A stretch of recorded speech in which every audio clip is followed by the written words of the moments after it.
Not yet. Not yet. We're close We're to about it. to. He's 1 just minute checking. away. He's just checking. Oh, he said he's you're checking on mic now. levels. We're live. He said you are now. Oh, we're on. There's more people signing in. Until it's done. We still have a couple more people signing in. I'll grab you the Thank you. speaker sheet. That makes sense. And Susan's got the time. Perfect. Thank you.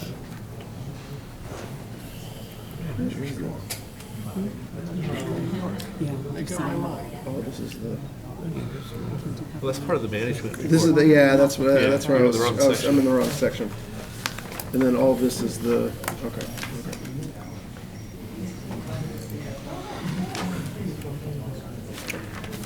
You see the new file that Rachel sent us?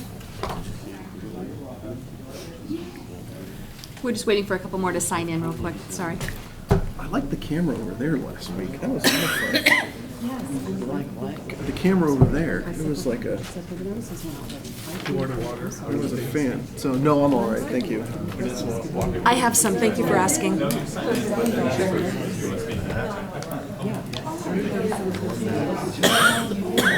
12?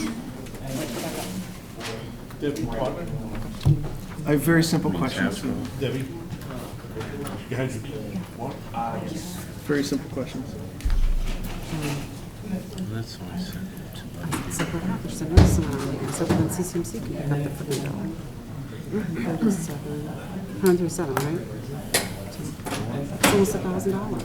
What are you talking about? Thank you. What are you talking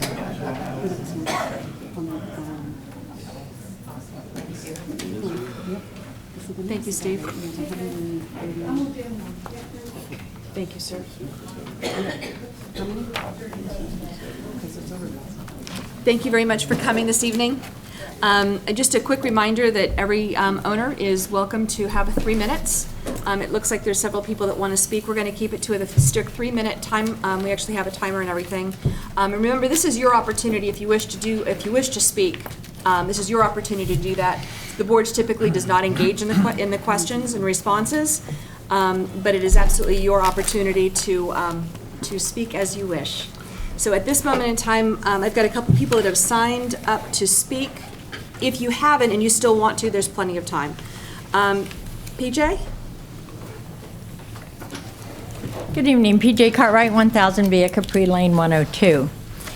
First of all, I want to apologize for missing the meeting on the special board meeting on November 28th. I had plans to be out of town for Thanksgiving weekend and was unable to attend. I tried to watch the meeting but was unable to find a recording of the meeting. I did, however, read the minutes attached to the agenda of this meeting. You know, when you marry someone who has, when you marry someone who already has unruly teenagers, it's unfortunate that you have the responsibility of raising those teenagers, even though you had nothing to do with them becoming unruly. Serving on a board of directors of an entity that's been in existence for 20 years is somewhat like that. Regardless of what you did or did not do in the past, you have the responsibility to deal with it. And I commend the board for taking the action to deal with this. I would like to tell everyone who may be watching and go on the record to remind everyone that it was this board's own discussion that brought this recently to the forefront. I did not bring it to the board's attention. None of my neighbors brought it to the board's attention. It was the board's own action. And when you put it on your agenda for further discussion, my neighbors and I merely came and voiced support. You may also recall, and I think your minutes or the recording will reflect, that I never gave my personal opinion until asked by one of your board members. When asked what I would do if sitting on the board, I gave an honest answer. Prior to that, I did not give my opinion or any advice to this board, nor would it have been appropriate for me to do so. I have, however, indicated to the board that, unfortunately, this is a matter that is of news to many of my neighbors. They are either new in the association or in the community, and they are not aware that this matter has been going on since 2009. This is now 2016. So it's a long-standing issue, and I commend you for addressing it. Unfortunately, we are not going to be able to count on our condominium board for input to my community. I think as board members with everyone's interest who owns or resides in this community, I would again ask that your board let everyone know in my community the facts behind it. We all teach each others how to treat us.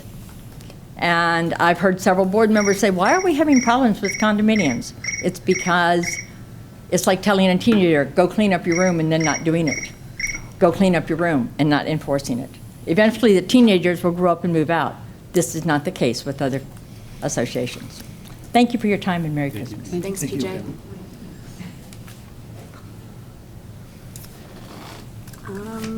Paul? I apologize, I'm not going to be able to do your last name, so. That's okay. Paul Samella, 701 Front Street. Thank you. In the town center. I'm just wondering why everything's been so lax for Lexington in the downtown area. It's been many years of neglect. I have friends who have houses in Celebration, and CROA jumps all over them if they have a dirty sidewalk. So I don't understand why we're being just left hanging all the time. So that's really my big thing. And then also something when I was coming over here tonight, with the special events going on, the horse carriages and the train rides, why don't they have to stop for stop signs? Why does that whistle have to blow so loud on the train? When there's a concert down there, it's great. But every year, they keep turning up the volume. Inside my condo, I can't even hear the TV on full blast. So just a few things like that. Why are we being left behind? That's it. Thank you. Jesse?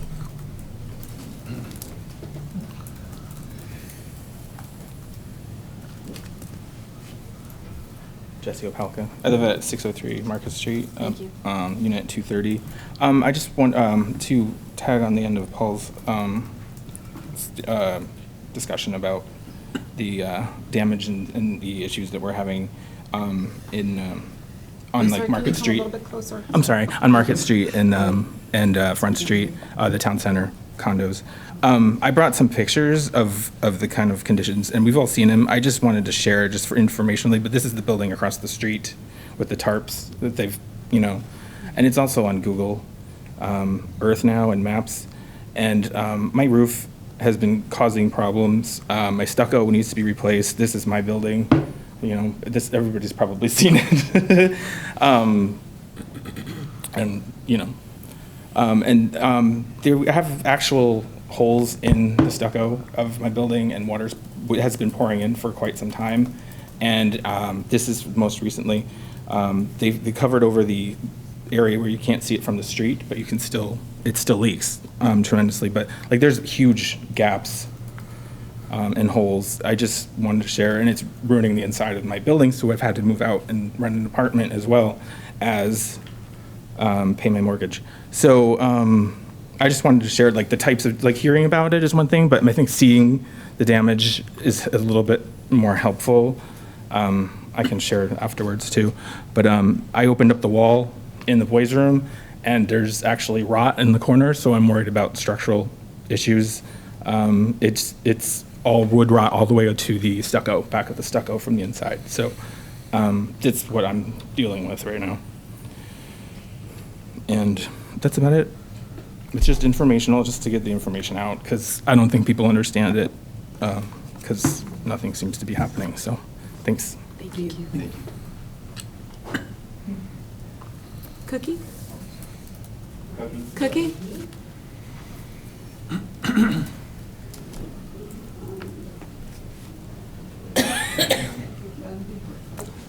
Kofi, you can have my other minute and a half too. Okay. Cookie Kelly, 691 Front Street, Unit 210. I'm here basically because of the issue that's going on right now with the violation that's being cited by the Art Committee regarding the signage. And I'm sure that there are many valid reasons, and I'm sure they'll all be laid out for us, and I'm sure that Mr. Slayton has defined pretty precisely, the terms under which the potential fines are being levied. I just want to say, boy, I have never seen such an aggressive action. And I tend to read the ARC notices because I have, I'm interested in seeing how the process goes. In fact, I actually created a chart in comparison to Sonoa, which set out the timeline for triggering actions and the timelines for, defining hearing and this and that. And, generally, it's pretty lengthy. Nothing like Sonoa, because that's top-seeded. You can't beat Sonoa. But, so it just seems very aggressive to me. It also, having spoken to several realtor friends, seems that there's conversations regarding whether or not this is because it interferes with, like the business of selling real estate in Celebration, which I find horrifying because our buildings are falling down. And that is what is interfering with what the value of your property is in Celebration. The county appraiser just let us know, not on the record, but that the 30% lessening of values on Bloom Street would be continued because of the failure of Lexington to properly perform the repairs. So when we're worrying because this sign is put up, that is an actual notice of an actual county meeting that is citing an actual issue. I mean, I think we've lost our way. I think we have lost our way. And, we have the community-wide standard, which I just went, when I go to sleep at night, I just get community-wide. The standard to be applied, abuse, conduct, architecture, et cetera, et cetera. The thing is, this is not only on our town charter. This is in Sonoa, this is in CROA, this is in everything, including the shared use between Lexington and Town Center Condominium, and including the transfer from Disney to Lexington. The Sonoa documents are a deed restriction attached to the town center transfer. If we can't believe in these things, what is the point? What is the point? It has been years, and whatever we do, we are a tiny band, and we are expected to defend the entire town. Because you know what? Lexington will not care if that property slides into the lake. They will not care. They will have put themselves into a position where they have removed every possible penny, and then they will let it go. And until then, they're in there for the rent. Thank you. Thank you, Cookie. Yeah.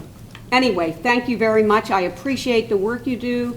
I know that being a quasi-volunteer myself, there's just not enough time in the day. And I know we live our life every day on this, and it's very unsettling, very unsettling. Thank you. Laurel?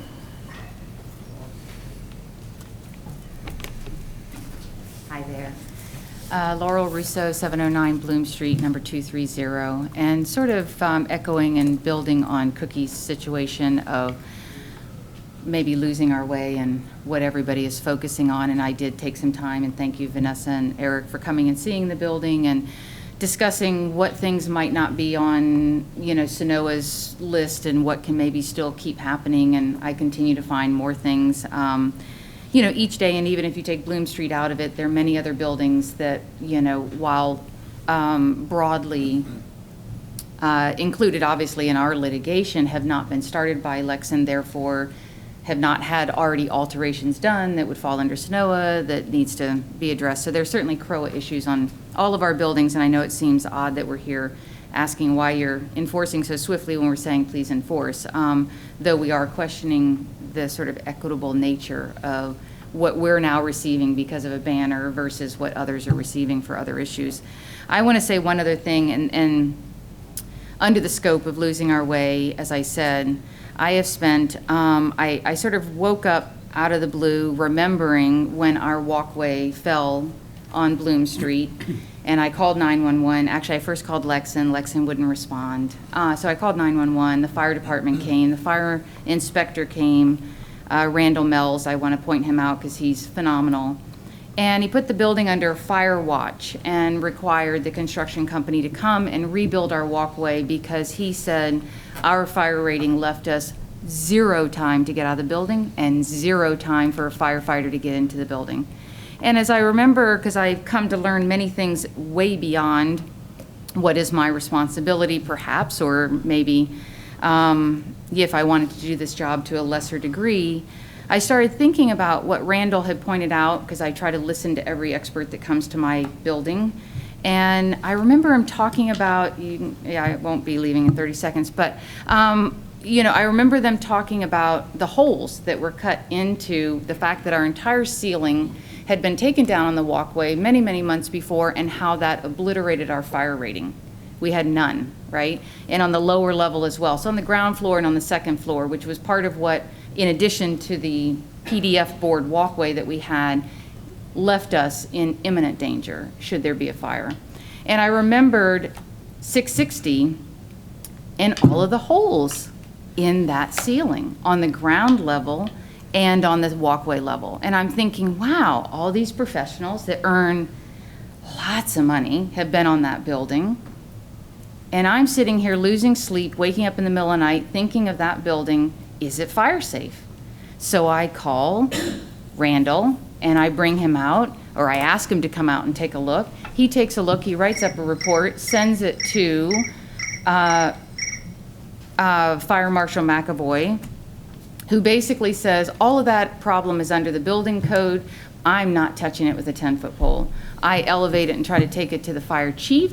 He won't touch it. I end up in the lawyer's, phone conversation. So at this point, because I'm losing sleep over it, I want to have everybody on the TV, out in town, et cetera, understand, at least by one fire inspector, even though everybody else is run for cover, I have been told that building is not fire safe for the residents that are in it, for the visitors that come to it, for the daycare that's on the first floor, for anybody. And that is because holes have been cut all along the walkway area on the ground level on the second floor. So thank you very much.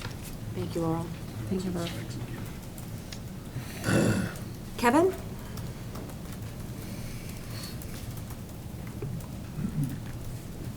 Good evening. My name is Kevin Kirby. I'm the resident. I'm the owner over at 660 Celebration Avenue, Unit 210. I'd like to start off by thanking everybody here, really. It is something that we all know that it's unnoticed by most, it's underappreciated, it's definitely underpaid.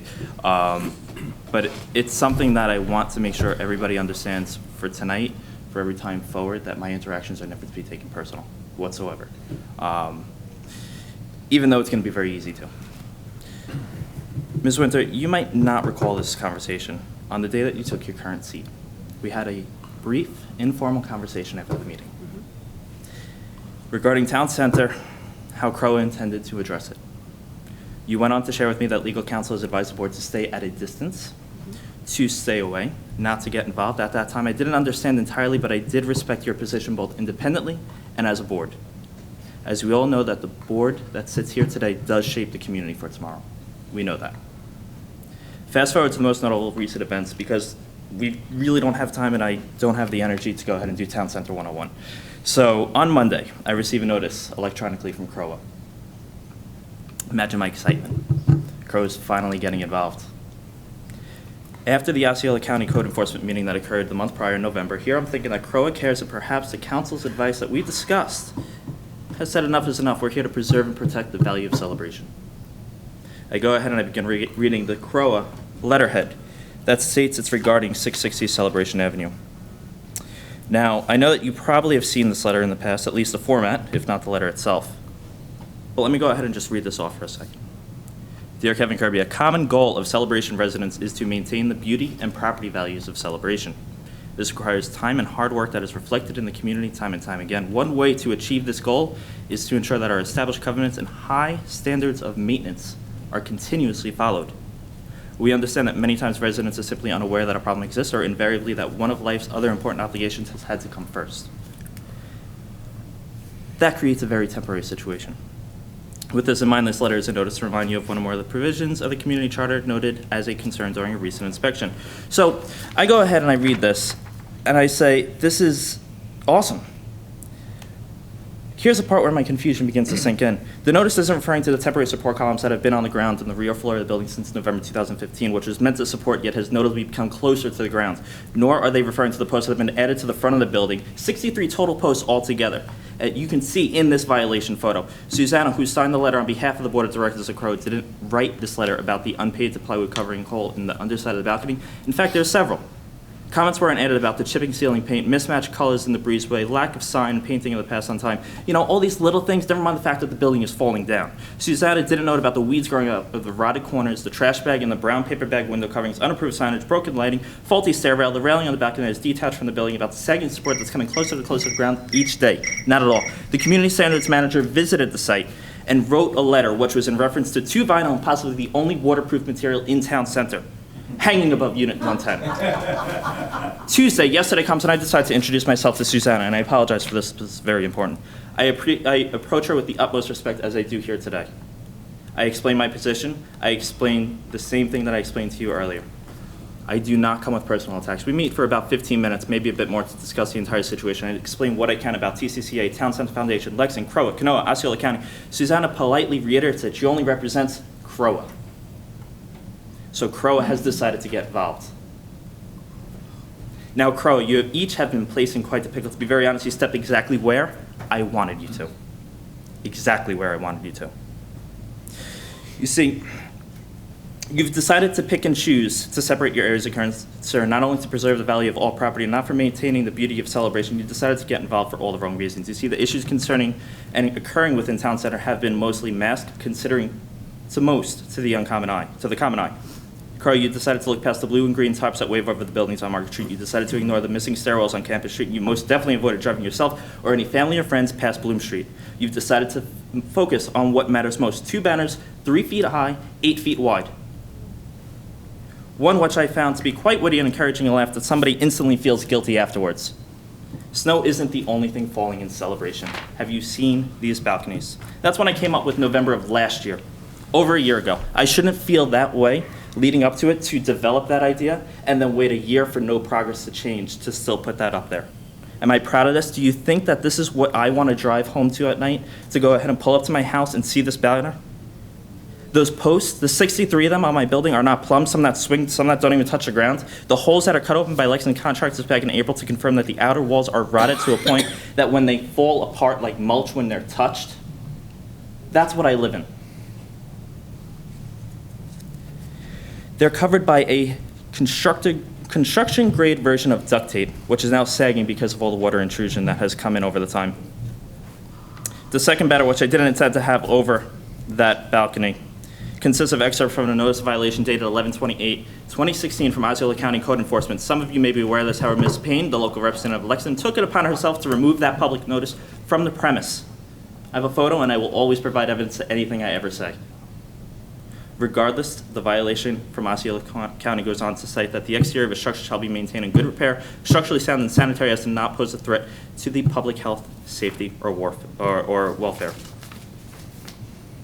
It goes on to say, by allowing for the water intrusion at the roof, second floor balcony, second walkway mating line to the building, ground floor at grade, thereby causing rot and decay to the supporting structure at bearing points as evidenced by visible damage to the exterior points of the building, including flooring, stucco, beams, soffit, walkways, balconies, and pillars. The violations exist on property located at 660 Celebration Ave. Let me note one key point. As evidenced by visible damage to the exterior points of the building, I suppose the banners were a distraction to the visual inspection that CROA completed earlier this week.